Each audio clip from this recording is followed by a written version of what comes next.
Welcome to The Pure Perspective, the podcast where we explore the many pathways to recovery.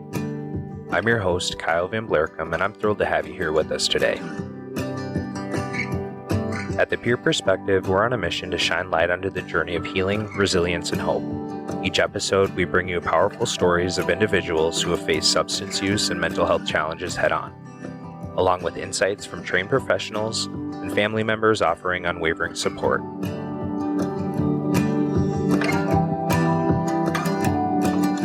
Whether you're on your own path to recovery or seeking to understand the struggles and triumphs of others, you're in the right place. This podcast is a safe space for inspiration, connection, and growth. Get ready for candid conversations, heartfelt stories, and valuable insights right here on The Pure Perspective.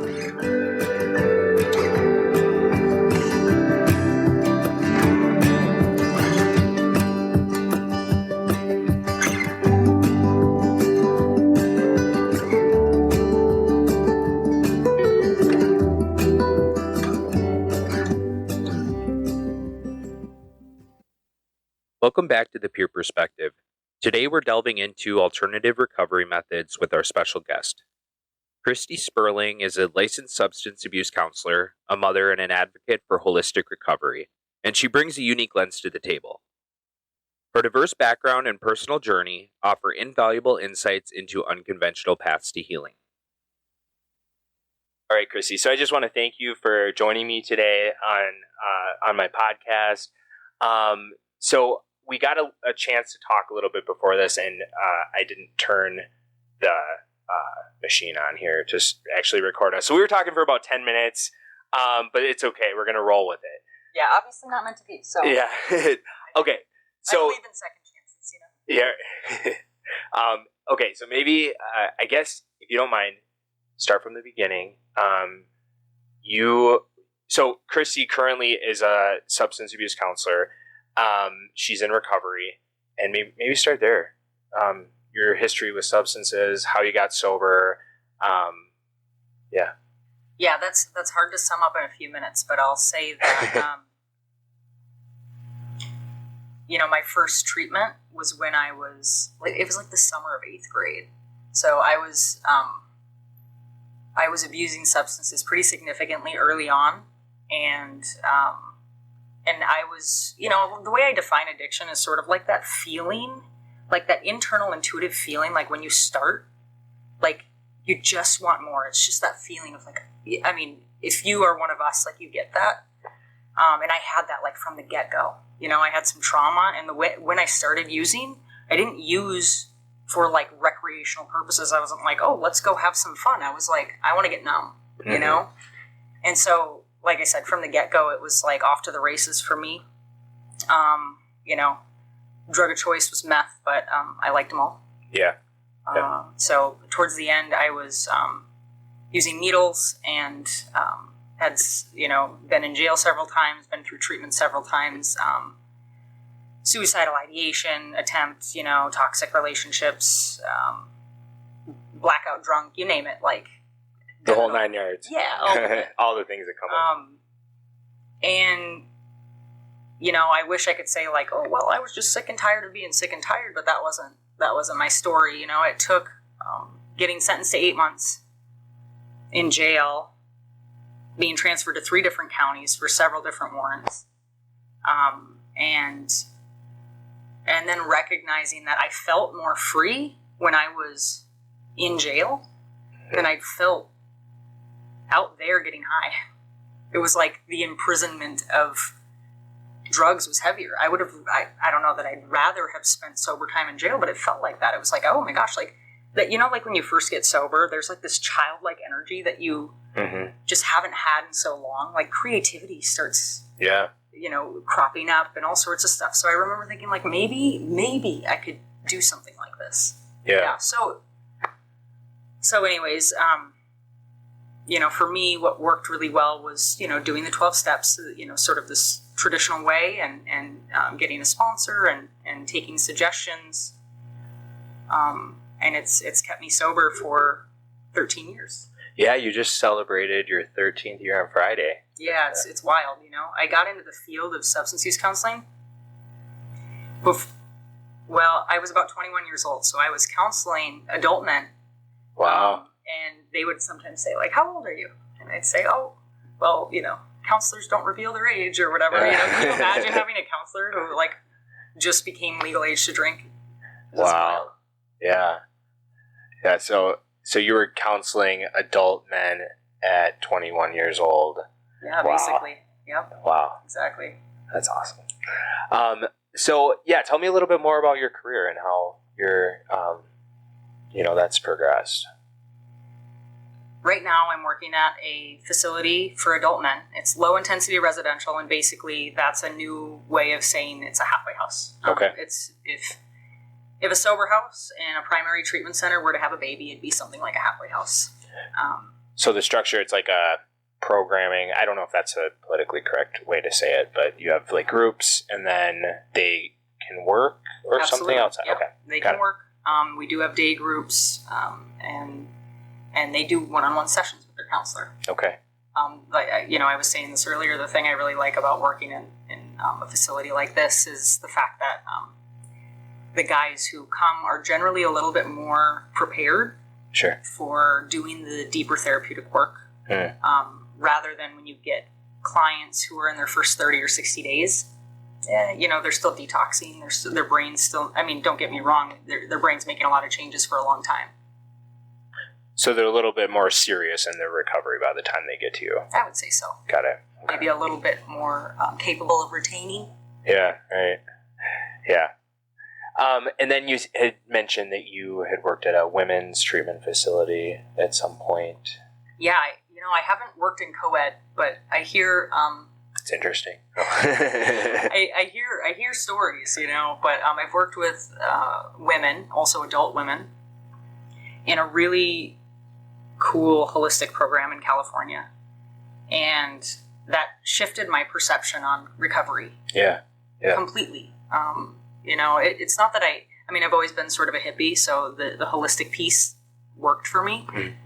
But to see it in action and see what was useful and what wasn't, and it kind of challenged my beliefs about my 12-step bias to some degree, right? Like, don't get me wrong, as I've said, the 12 steps saved my life.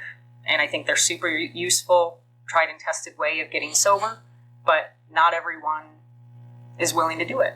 Yeah. And so we have to be willing in the field to shift the way we do things to help meet people where they're at.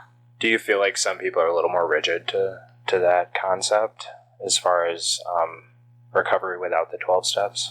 Absolutely, and I've been one of them. And don't get me wrong, I still have pieces of that. Yeah. Because it saves so many lives, and it's got all the things you need in a program, generally speaking. But again, like, we're doing a huge disservice if we're not working with people where they're willing to or to not. It's not like we're not taking into account client preferences. Right. If we're just saying one size fits all.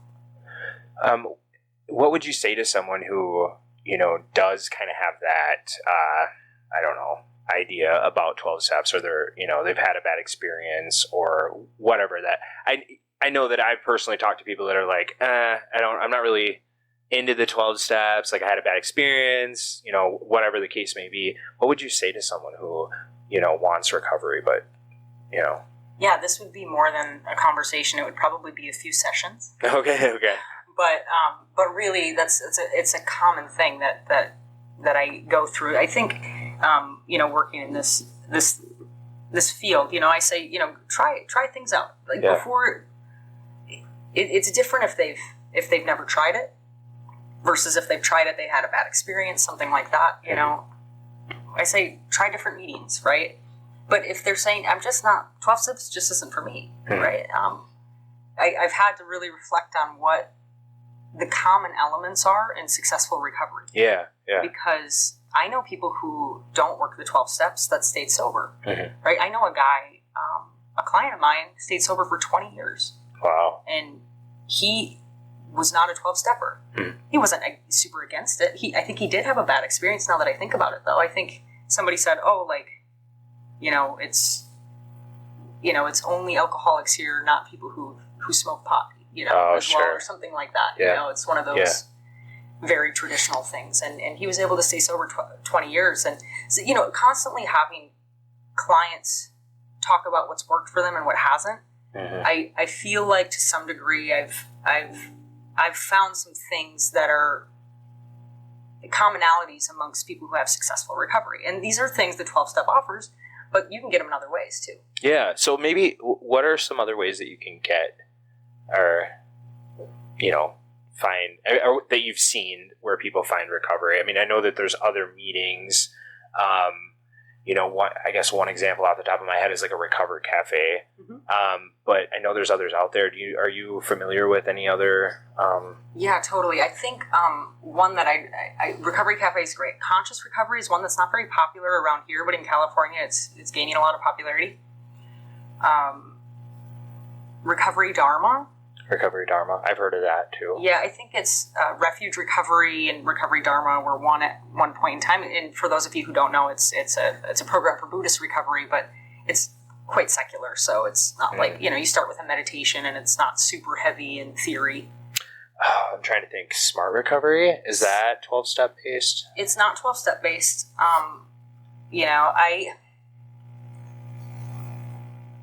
have nothing bad to say about Smart Recovery. Right. I think that there are some missing components in it, and I just personally, in all my experience in working in the field and, I know a lot of people in recovery, I haven't yet met anyone. That's not to say people don't exist. I absolutely believe they do, that has stayed sober through SMART. So I can't say that I know that it's a great program to do. I think it's based on the principles of CBT, cognitive behavioral therapy. Oh, sure, yeah. And it's an amazing thing, but, if that's the case, then we could probably all just stay sober through therapy, right? Yeah. And a lot of us know that we've tried that way and it doesn't work. Right. That alone, at least. Right. So, you said that your own recovery has changed significantly since you got sober. You have some of those foundations. Can you talk a little bit about how it differs now compared to how it did then? Or when you first... Yeah. I mean, I'm sure, like, frequency and things like that obviously change if you're going to meetings or whatever, but in any other ways that... Yeah, I mean, I think everything's changed. Yeah. Like, they talk about, in 12-step groups, spiritual awakening or a psychic change or something like that. Like, everything has changed in 13 years. Like, I can't think of anything that's the same these days. Yeah. I don't even listen to the same music. I used to listen to Slipknot and Pantera, and, like, don't get me wrong, every once in a while I'll jam, but, like, Norah Jones is more, more frequent on my playlist. Yeah, you know what I mean? Like, like, I've completely changed my way of life, and that doesn't mean, like, I can't hang, you know what I mean? Like, I still have a sense of humor, and I like to have fun, and on occasion I'll even stay up late, but just not 10 days in a row, Right. I feel that. I think my recovery these days is not focused on staying sober. Mm-hmm. It doesn't need to anymore. Yeah. I've established a lifestyle now that is so much more joyful than anything I've ever had in my using days that I have no desire to use. Yeah. That doesn't mean every once in a great while does it cross my mind, sure. But it's like all that I lose is wild. I think I've heard that, you've got to build a life that you love more than you loved getting high. And for me, in a lot of ways, that was easy because towards the end, it was just not fun anymore, right? Right. But I'll tell you some of the three themes that I think are useful for people who stay sober. That one is therapeutic work. Yeah. We have to do inner work, right? At some point in time, whether it's through therapy, whether it's through like particular steps that have us sort of do the digging, we've got to kind of find out what the root of our addiction is, right? Because, you just take away the substance and you have all of the same behaviors. Right. And here's the thing too, you take away the substance and you still have like the trauma and all the drama and all the stuff in the mental health that's unhealed, all the unhealed stuff, it will turn into another addiction. Mm-hmm. Whether that's a relationship addiction or codependency or food addiction, whether it's I'm going to eat more or I'm going to eat less, or it's going to turn into gambling or some sort of process addiction. I mean, like, I know for me, like, I can't even have a TV because I love Netflix. And so I commit, I don't let myself watch shows, because I just true blue have the disease of addiction. Wow. Right? Wow. So these days I've learned how to become really disciplined in that way. Yeah. Like getting back to some of these common themes, right? Yeah, So like therapeutic work is super important. Yep. Number 2, I think connection. Mm-hmm. Right? And that's why these meetings are so important for people. Like I think it's fantastic that they have these other meetings, whether it's 12-step or not. It's like, we need to find a posse. We need to find a tribe. We are not meant to live these individualistic lives in the Western society. Yeah. Yeah. We need our people. And without them, what's the point? Right. We may as well, you know what makes us feel really connected? Getting high. Yeah. And then, or getting drunk or whatever. And we're constantly surrounded by people, whether it be at the bar. And, don't get me wrong, and towards the end of our addiction, a lot of times we're isolated, but at least it gives us that sense of feeling like love, right? That's the closest thing I can think of is like, you ever did heroin? It feels like love, right? Yeah. But then you have consequences. Yeah. So connection is super important. For me, like, that was the thing I did like almost perfectly in early recovery, was I surrounded myself with people in recovery in like everything that I did. And so I didn't feel like the only person in the world who didn't drink. That's a miserable way to live. Yeah. Yeah. And then lastly, the other piece that I think is really important is spirituality. Yeah. And this idea scares a lot of people, I think, initially, but be as broad as you want about this. It's something that gives you purpose and makes you feel connected and makes you feel at peace.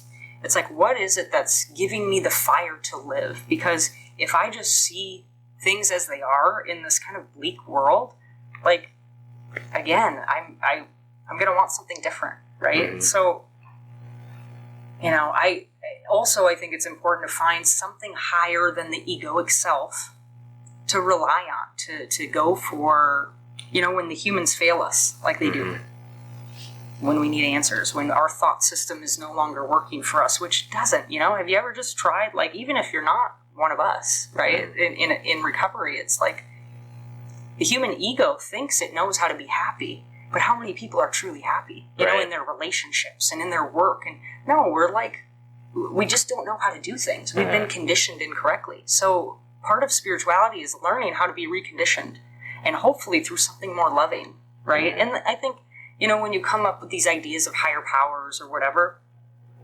use the power of love. It's a force that's unseen that everybody believes in. It's not tangible. You can't measure it. But if you have to do something else's will, what that means is like, I just don't want to live with my own thought system. I need a different thought system. Okay, do something more loving. Okay, and in this, should I drink or not? Well, what's the most loving thing to do? Probably not drink. Should I cheat, lie, or steal? What's the most loving thing, right? So, without going on a complete tangent about higher powers, that's one of the things you can do if, the GOD word doesn't work. I've seen it work for religious people, though. You can call it Allah, the Great Spirit. You can call it GOD, the Great Outdoors, right? Yeah. If that's what makes you feel purposeful and connected, getting out in the woods, hell yeah, do that, What would a tree tell you to do? It'd tell you to just chill out. What would the ocean tell you to do? It would tell you to go with the flow. Yeah. You know what I mean? Yeah. GOD, like the group of drunks. Have you heard that? Yep. Yeah, I heard that one too. As a collective, I think people are more powerful than individually, right? Because if you make a person a higher power, like, what happens when they die, Right. But use your ancestors or like the universe as a whole. Like, what is it that makes a Venus flytrap conscious? Or what is it that's aware of the thoughts that we think? Yeah. Like there's some level of consciousness to things. And even if we can't, like, put it in a box, like, we almost don't have to. It's almost like this idea that, okay, maybe my ideas and my thought system isn't all that exists. And what if perhaps I'm actually wrong a lot of the time? Wouldn't that be beautiful? Because I'm not very happy. Yeah. Yeah. That's really good stuff. How do you approach the concept of relapse and recovery discussions with your clients? Good question.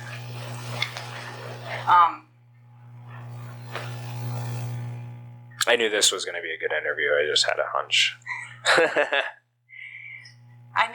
The idea is that, like, as we know, we can learn from all of it. Yeah. There's a book that I study. It's called A Course in Miracles. If anybody's curious, it's quite a wild ride about non-duality. But It says something along the lines of, it takes great learning to understand that all circumstances can be helpful. Mm-hmm. All circumstances. Mm-hmm. So what this is saying is that whether we relapse, whether we've been cheated on, whether we're the cheater, whether whatever, that we can learn to better ourselves through these experiences. Like, It's a learning opportunity in some way. It's empowering, right? Like, we can be a victim of it and be like, oh, I'm going to sit in my shame and I'm going to make this is going to make me worse. Or I can use absolutely every challenge to be better as a result. I'm going to be better because of this. I'm going to be better because of this. I know now what not to do. So what I generally do with my clients is, let's look it over. What worked, what didn't. Yeah. Try again. And, I had an old timer tell me once, and this was related to cigarette smoking, but I think it works just fine in recovery as well, as keep quitting till you quit. That's good.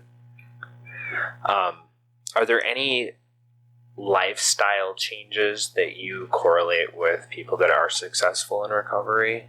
I know you touched on a few of them, but they say, you have to, or you only have to change everything or something. I don't know what Yeah. You know what I'm talking about. Totally. The only thing you have to change is everything. Everything, yeah, there you go. If I related it back to some 12-step stuff, but also it can be used in other ways as well, as that sort of idea of like maintenance steps, 10, 11, 12, that idea that, number one, I take inventory. Other words for this is I'm self-aware. Yeah. Like throughout the day, when I'm not feeling at peace, that's an indicator that something's off track, right? Okay, I'm suffering in some way.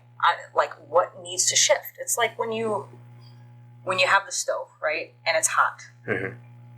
You feel pain, and the pain makes you do something different. It makes you move your hand. It's just automatic physically. Emotionally, we don't think about it that way. We're like, oh, I'm in pain, but it's like, okay, now what do I get to shift? And sometimes that shift is like in our mind. Like, I got to shift the way I'm thinking about this. I got to forgive somebody or whatever. So I think inventory and self-awareness is a big piece. And just a little side note, I think, when it talks about this idea of spiritual awakening, it's awakening, like you're waking up to the self. You're becoming more self-aware. Mm-hmm. Yeah. Complete self-awareness, living in utter mindfulness. Mm-hmm. And in that way, it's like peace is constant. Like, if we're here right now, we're not being contaminated. Like, we're not contaminating our now moment with like past yuckiness and future yuckiness. Mm-hmm. And guess what? Like, none of that stuff is real anyways. Right. It's all just thoughts. Think about how often we live in thought land. Oh, don't even get me started on that. Right. Like, I would guess we're probably only 10% of the time being right here, and this is where our peace is. Yeah. So anyways, so cultivating some practice of self-awareness, whether it be through journaling or through prayer or through just constant self-reflection. Yeah. And it's a muscle. We got to build it up. It's Absolutely. not something that, because I know I can speak for myself. That's not something that comes very easy for me. Right. I'm constantly spinning my wheels, but Of course, yeah. we're humans. Yeah. This is monkey mind, right? But even more so, I think for people that do suffer with substance use disorder, I think that's a pretty common trait among us. So it's good to hear. What are some things that you do to practice mindfulness? I mean, it sounds like... Yeah, absolutely. I mean, I do try it. Yes. Just to comment on what you said before a little bit about, people with substance use disorders sort of like having more of this monkey mind. I think that's totally true because, or in a lot of ways, I think we're more sensitive. But most of us have had traumas and things. I mean, we want just to numb. Yeah. Just stop Yeah. thinking, right? Yeah. So when we get sober, it's like, right? And it's like, how do I stop this?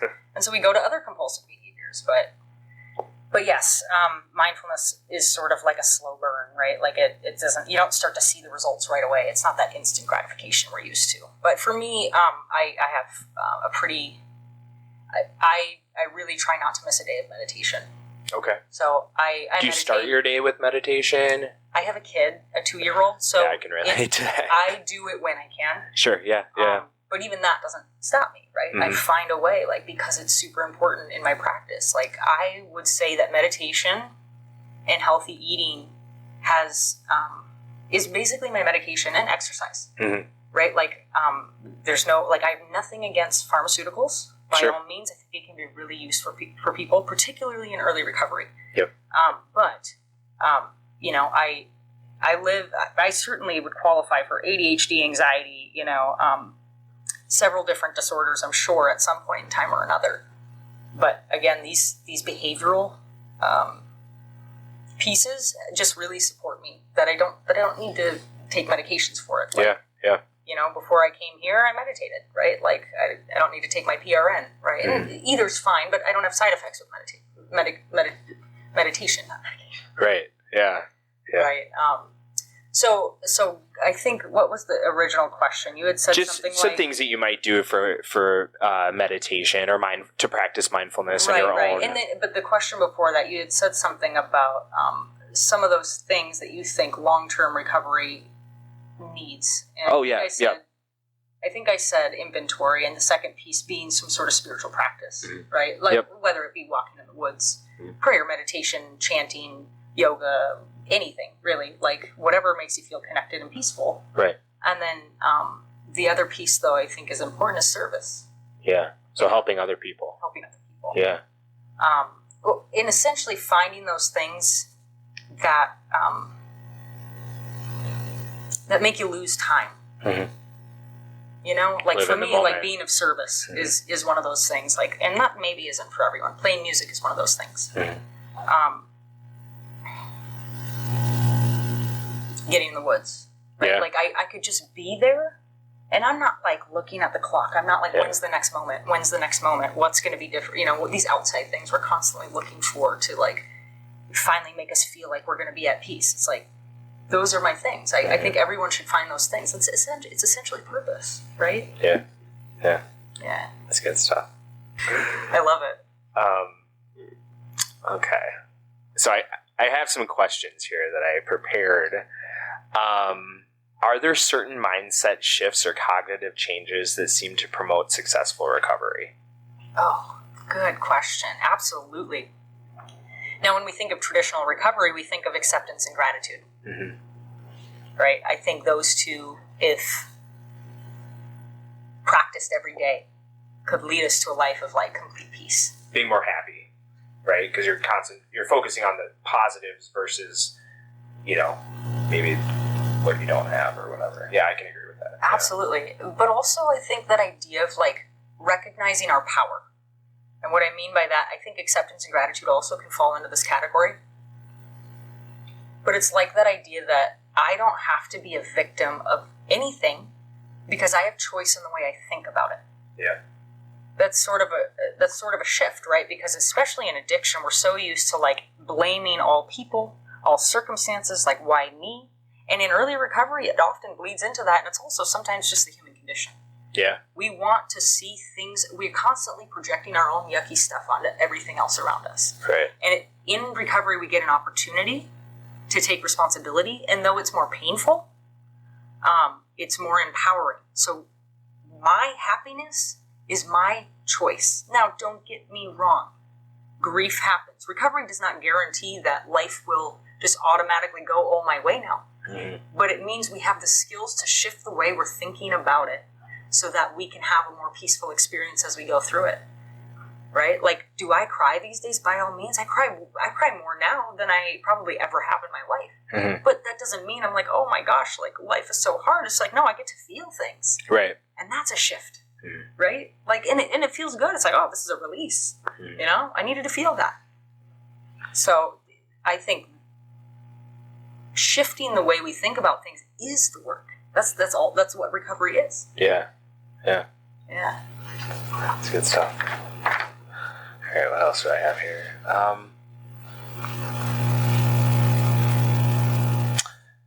How do you help individuals in recovery build a sense of purpose and meaning in their lives?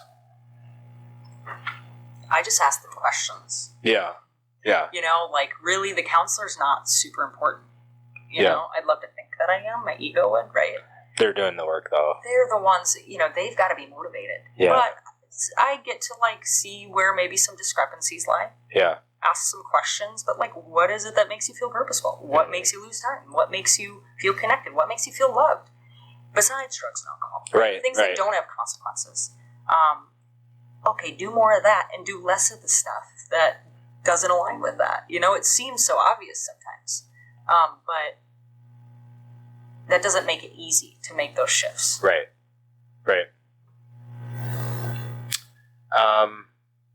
What are some misconceptions about recovery that you often encounter, and how do you address them?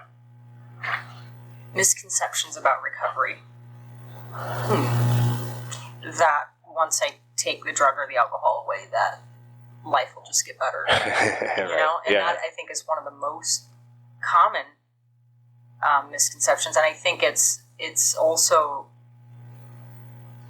I think it has consequences to it, right? Natural consequences. That it's hard to watch, but people will just make their choices, you know? That they think, like, this is the work I do. Oh, the work I do is I put a plug in the jug. And unfortunately, like, it's almost like you see a dry drunk and you're like, start drinking again, Holmes. Right. Like, this ain't working. You know, that to me isn't recovery. Yeah. And by all means, I'll support people in doing that. That's a step in the right direction. But it's such a small part of what could be possible. And when clients come into my office, a lot of times when they first meet me, I'll say we can go two ways, right? Like, I will meet you where you're at. So if you want to, you know, sort of like half-assedly do this thing, like, by all means, I'll try to help you live a sober life. That's, you know, maybe it'll be like sort of mundane. You know, you might work, you might like get your kids back, or you can dive all in. You can totally surrender to this process and take every suggestion, and be willing to, like, do something completely different this time. All those things, like, oh, I want to date in early recovery, and I want to, you know, I want to keep smoking weed and not go gold standard complete abstinence, or, oh, you know, we always have our little pieces. Oh, I'm willing to do this, things you want to hold on to, or not give up, or you're not ready to give up. Yep. So it's like, whichever way you want to go, I'll support you in, but I really recommend this way. Right. Totally go all in. And you know what? Give it a year of your life. I said, give it a year. Take all the suggestions that come your way. Try do something different than you've always done. If you've never done the 12 steps, just do them this time. And then if it doesn't work this time, try something different next time. But if you haven't tried it, go for it. Right. See what happens. We'll refund your misery, right? Right. If that's the case. I mean, yeah. And what's the worst that can happen? I mean, you know. What are your thoughts on, like, total abstinence, or, you know, California sober? I know that's a big thing. Right. You know, I understand the idea behind harm reduction, and I think it's a really important thing, because right now, particularly with fentanyl, people are just dying. So it's like, do we want to keep people alive? Yeah, and if we're going to keep people alive, they're not always going to do things the traditional way. Yeah. And so harm reduction to me is really about keeping people alive, and when they're in a space when potentially they're ready, they're going to be more ready than they were when they were using fentanyl, right? So I think about people who don't practice complete abstinence, and I think it's progress, but I just know, you know, that complete abstinence is where people have a chance to completely dig in raw to their emotional self that you can't touch if you're smoking weed. Right. You can't touch if you're, you know, in using it addictively. Right? We have to let go of the process addictions. We have to let go. I mean, I'm a believer, like, going all in, right? Because that's where the money's at. That's where the peace lies. It doesn't lie in, like, staying a little numb. You know, but again, if you don't want to die, by all means, I think do what you can. Like, please. Right. We don't want. It's been hard to watch how many people are dying right now with fentanyl. It's wild. Yeah. And that's obviously not the only harm reduction method, but I consider, you know, people who, you know, they might have had their drug of choice. Though I've seen anomalies too. You know, we think about the disease of addiction as people who, for me, I can speak for myself. Like, you give me any drug, and I use it a lot. Yeah. Right? Like, if I quit using meth, like, when I'm using meth, I hardly drink. But when there's no meth around, like, I'm a blackout drunk. Right. Right? So, and same with weed. If I got nothing else, like, I'll smoke weed all day. I love it. Yeah. But I have seen anomalies, sort of, and I say anomaly in the sense that, like, there's not a lot of people who qualify to be in a treatment program that can use some substances a little bit, or so I've found. Right. But I have found some. And Yeah. so I just say it's easier to play safe with things, because you go out and you start, like, let's say, you're a heroin addict, but, drinking was never really your thing. I just think it's playing with fire to some degree. So it's better not to risk it, because, when we're drunk, maybe it's not enough. You know what I mean? It's so much easier to go back to your drug of choice.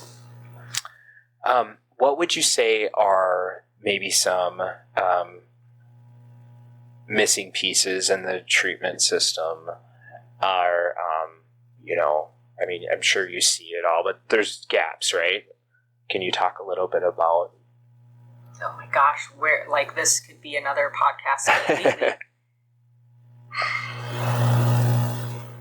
There are so many gaps. I mean, from financial, the fact that insurance companies get to decide. Mm.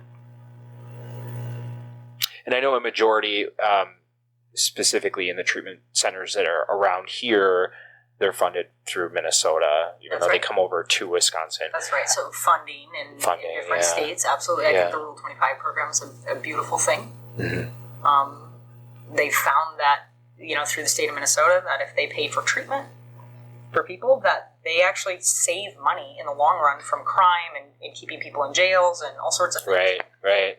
So I would like to see more funding. So financially overall, but I would like to see. I would personally love to see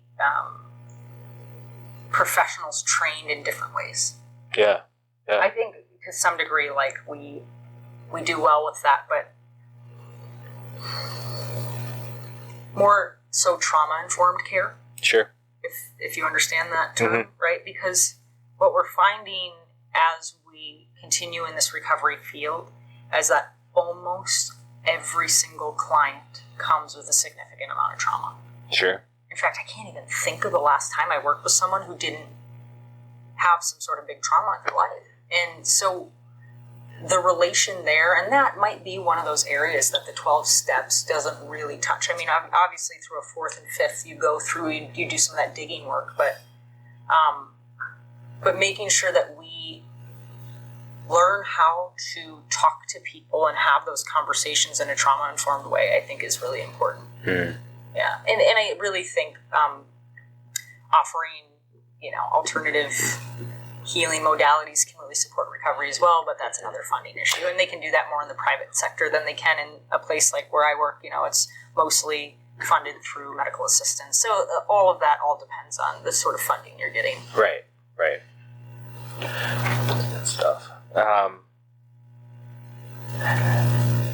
All right, so I guess the last question is, how do you define success in recovery, and how can individuals sustain it in the long run? Yeah, I don't define success in recovery. I used to think it was complete abstinence for a certain, a period of time, but I don't think that's it anymore. I've met so many people who've had some good solid years of recovery, had 1 or 2 day relapse, right? And they didn't lose all that time before, right? So I don't know how I would define success in recovery. I can say that for me, it's about peace of mind. The fact that I don't think about drinking and using hardly ever. I think about how I get to be of service, like how how much gratitude I have in a day-to-day, even when I could find 50 other things to not be grateful for. And not to say that I'm perfect. I certainly have bad days, but it's a big shift, right? But I think everyone should be able to define what successful recovery is for themselves. Yeah. And I think most people will find that if they have success in their recovery. They'll be able to say that, right? What would you say for people? I mean, there's obviously been a pretty big shift recently with substance use kind of becoming more of a public health issue versus a criminal issue. But in a lot of places, it still is a criminal issue. And so for a lot of people, they don't want to come forward with their use. Even though they want to get help, they're afraid to come forward. I mean, what's your thoughts there? I know that could be another episode too, right. and it will be. I think it's cool that we are treating it more like a public health issue these days. But I also think that, it's interesting because the way I got sober was in a jail cell, right? Mm-hmm. Yep. That is not the way it works for most people. Right. Most people do not go to jail and say, you know what, I think I'm going to change my life. Mm-hmm. Usually it takes some deeper work, whether it be going through treatment and being reflective about that. And in that case, I think it's important to not criminalize addiction, right? Don't get me wrong. Like, there's going to be time. I mean, we have to do some sort of get people off the streets. If somebody's selling several pounds of fentanyl and people are dying left and right, that person is probably not going to stop overnight. If you're like, well, buddy, you better, we better get you into outpatient treatment or something, right? Like, there has to be something there. But I think it needs to be a little bit better balanced. Yep. And treated, because the thing is, like, hurt people hurt people. Yep. In jails and institutions, not all institutions, but jails, prisons, continue to hurt people. Mm-hmm. It's punishment, right? And so what are people going to do? People aren't going to heal there. Right? Unless they're extremely motivated and they have resources and they find some sort of recovery book in a Bible or something like that, right? They do the inner work or whatever, but that is not common. Right. So it would be lovely to see some of the, this is going off on a tangent a little bit, but it would be really nice to see them take, the government take money from, how much money we spend on weapons and throw it towards, getting people who are jailed for substances treatment instead. Oh, we have people dying here every day. I mean, the last thing I want to ask is, what are your final thoughts, maybe for people that are on the fence about getting help, or anything, any words of wisdom? Yeah, if you're listening to this and you're like struggling with addiction, good for you for even making it this far in this podcast, right? Yeah, right. Like, there is help. We can't give people motivation, unfortunately, and I think that's the biggest factor in people getting sober initially is being motivated enough, and often that comes from pain, so much pain. But I guess I would ask someone new or someone who's contemplating whether they want to get sober or not, do I really think that this is going to get better? Or am I doing the same things over and over again, right? Mm-hmm. Expecting different results. And if you're getting the same results from doing the same old things, I dare you to try something different. Mm. I dare you to try something different. Now, obviously, treatment is probably the best route, but that's not available to everyone. Right. They have all different sorts of meetings. You can go online these days. COVID, thanks for that, seriously. Like, you can get online on a Zoom meeting, whether it be AA Smart, Gamblers Anonymous, like Overeaters Anonymous. You can go to, like, anything. Refuge Recovery. I can go to one right now, probably, if I looked it up online.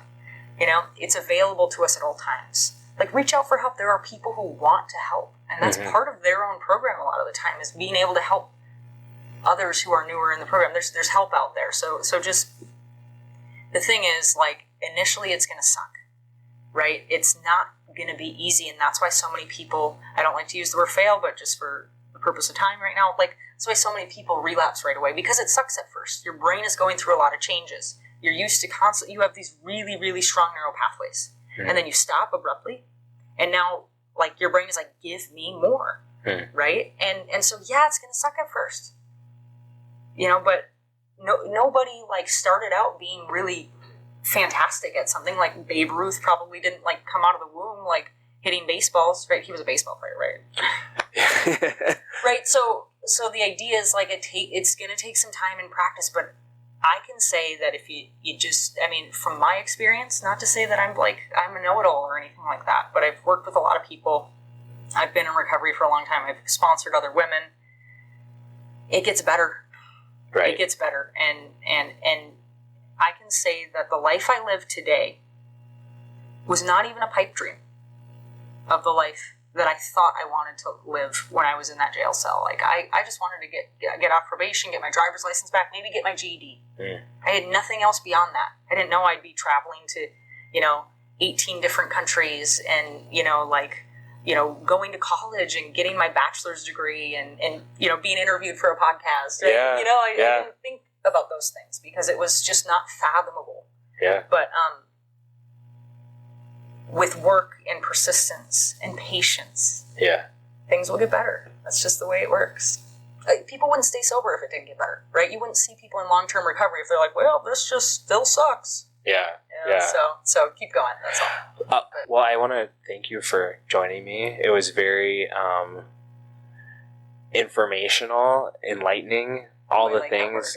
Yeah. I just appreciate you so much. Yeah, cool. Thanks so much for having me. It was super fun and laid back. And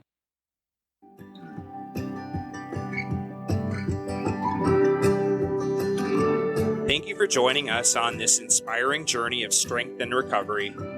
If you found this episode meaningful, please consider subscribing to The Pure Perspective to stay updated on our upcoming episodes. Your support means the world to us, and by sharing these stories, you're helping to spread hope and resilience to those who may need it most. Remember, you're not alone on your journey, and together we can make a difference. Subscribe now, and let's keep moving forward one story at a time.